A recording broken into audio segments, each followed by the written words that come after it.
Thank you for joining Wars of the Roses. As we continue with Part 4, The Philosophy of Illuminism from the Illuminati, the Intellectual Revolution in Europe, by Manly P. Hall, an article taken from Horizon, the Magazine of Useful and Intelligent Living, Volume 6, Number 4, Spring 1947. The Philosophy of Illuminism. The name Illuminati has been assumed by or bestowed upon various groups of mystics and metaphysical intellectualists claiming to possess an internal enlightenment about God or divine matters. A number of sects may be included under this general title, as the Alumbrados of Spain and the Guerinets of France. In present usage, however, the term Illuminati is applied especially to the order founded in Bavaria in 1776 by Adam Weishaupt. This movement was regarded with favor by a number of brilliant and outstanding men, including Goethe, Herder, Nicolai, Ernest II of Gotha, and Karl August of Weimar. According to Kenneth Mackenzie, the Masonic author, the object of Illuminism was the advancement of morality, education, and virtue by the mutual assistance of good men.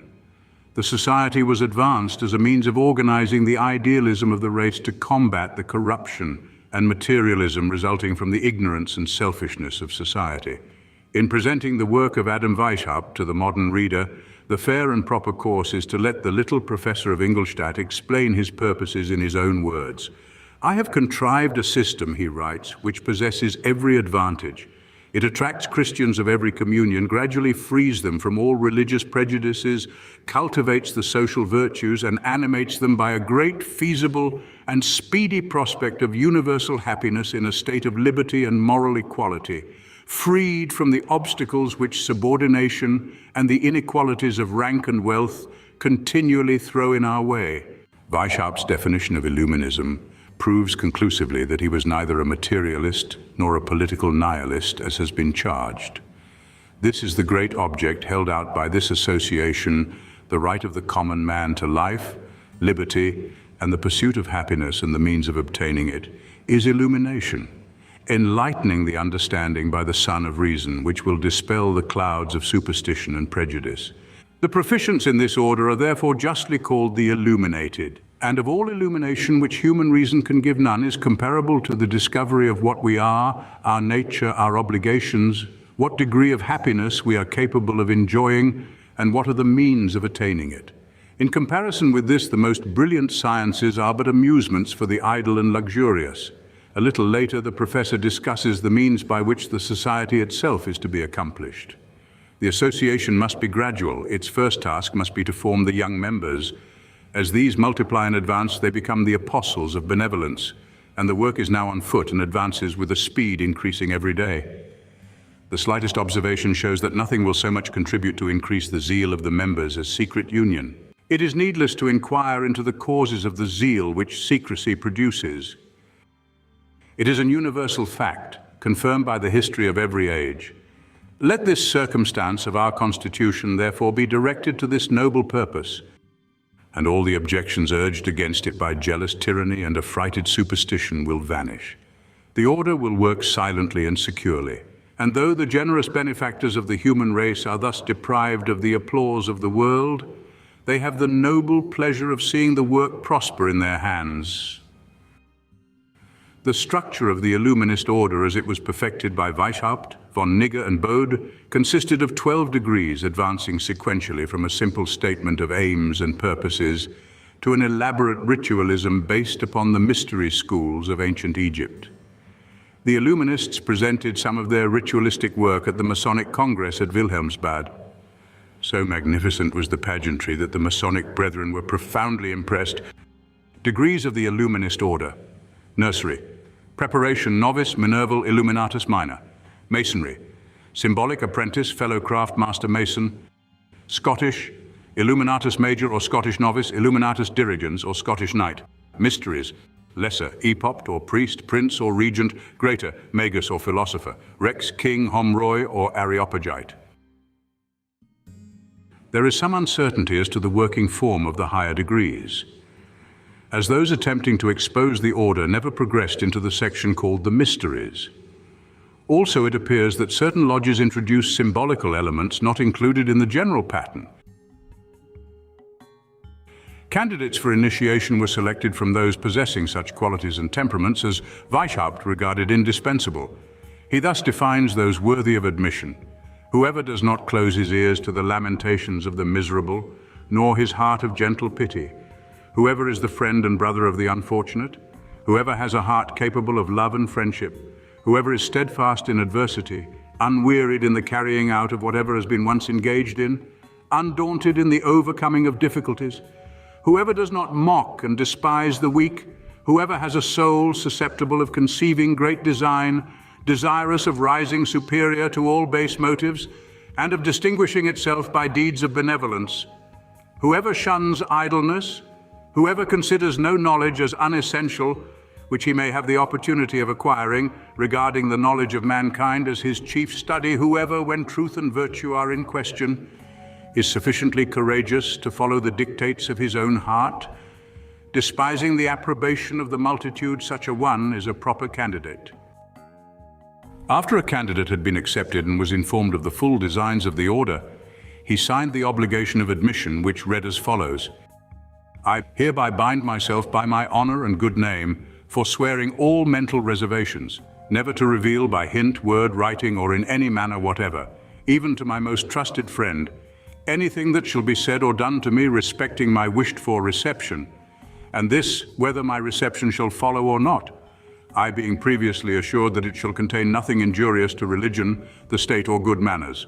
I promise that I will make no intelligible extract from any papers which shall be shown to me, now or during my novitiate. All this I swear as I am, and as I hope to continue, a man of honor. Each of the grades had its own aims and obligations. The highest grade of the first division was that of Illuminatus Minor. The philosophical instructions of this grade aimed to make of the human race, without distinction of nation, condition, or profession, one good and happy family. Those taking the grade of Illuminatus Minor signed the following obligation: I protest before you, the worthy plenipotentiary of the venerable order into which I desire to be admitted, that I acknowledge my natural weakness and inability, and that I, with all my possessions, rank, honors, and titles which I hold in political society, am only a man. I can enjoy these things only through my fellow men, and through them also I may lose them. The approbation and consideration of my fellow men are indispensable, and I must try to preserve them by all my talents. These I will never use to the prejudice of the universal good, but will oppose with all my might the enemies of the human race and of political society. I will embrace every opportunity of saving mankind by cultivating my understanding and my affections, and by imparting all important knowledge as the statutes of this order require of me.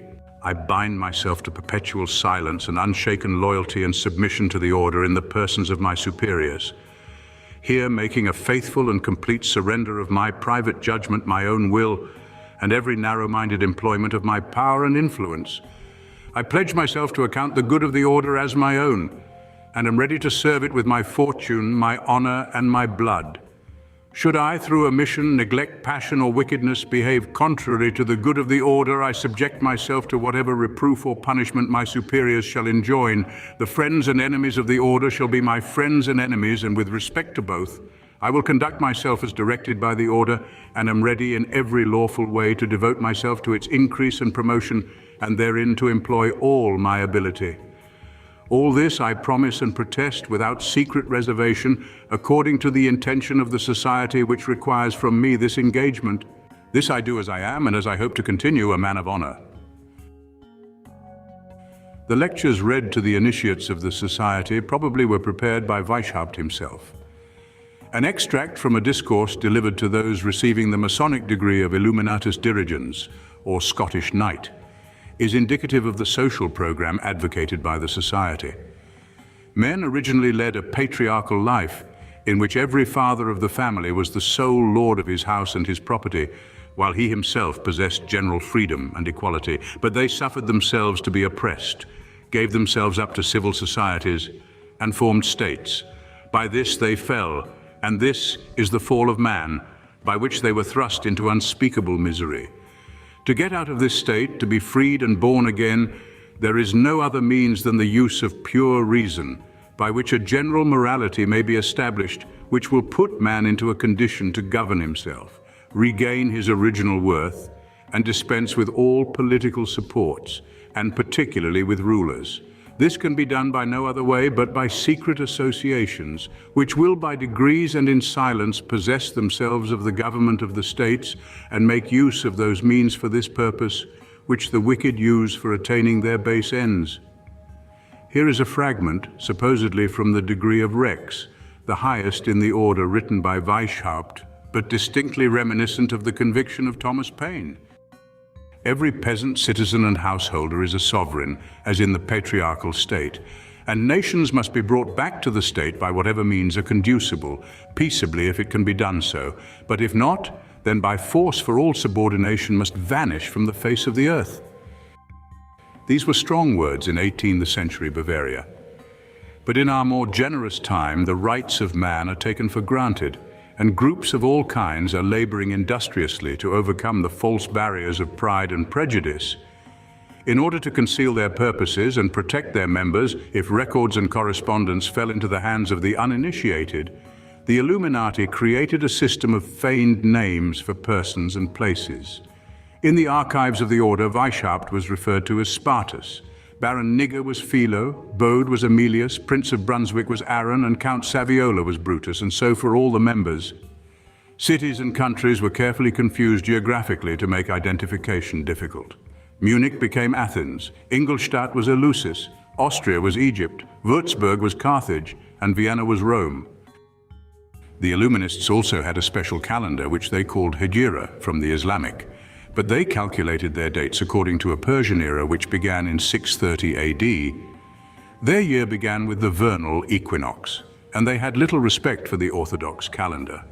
The order also adapted, or invented, a number of cipher writings which could serve their purposes. The esoteric activities of the society have never been revealed, but their import can be gathered from their association with the work of Count Saint-Germain. The reference in a geographical symbolism to Austria as Egypt opens an interesting field of speculation which is worth further notice. Freemasonry in general had a difficult time in Austria. It was introduced in 1742 in the Lodge of the Three Canons, but was immediately suppressed. The Empress Maria Theresa was devoutly religious in theory, if not in practice, and further prohibited Freemasonry in 1764. In 1780, when Joseph II acceded to the throne, the fraternity was tolerated, and so continued with certain restrictions throughout his reign. Francis II, his successor, was a religious reactionary, and his hostility ended the brief period of Masonic toleration. As late as the opening years of the 20th century, Masonry was carried on only in a quasi-secret manner among the Austrians. By these interesting facts, it is evident that the only period in which Masonry in Austria received any official sanction coincided with the rise of Illuminism in Bavaria.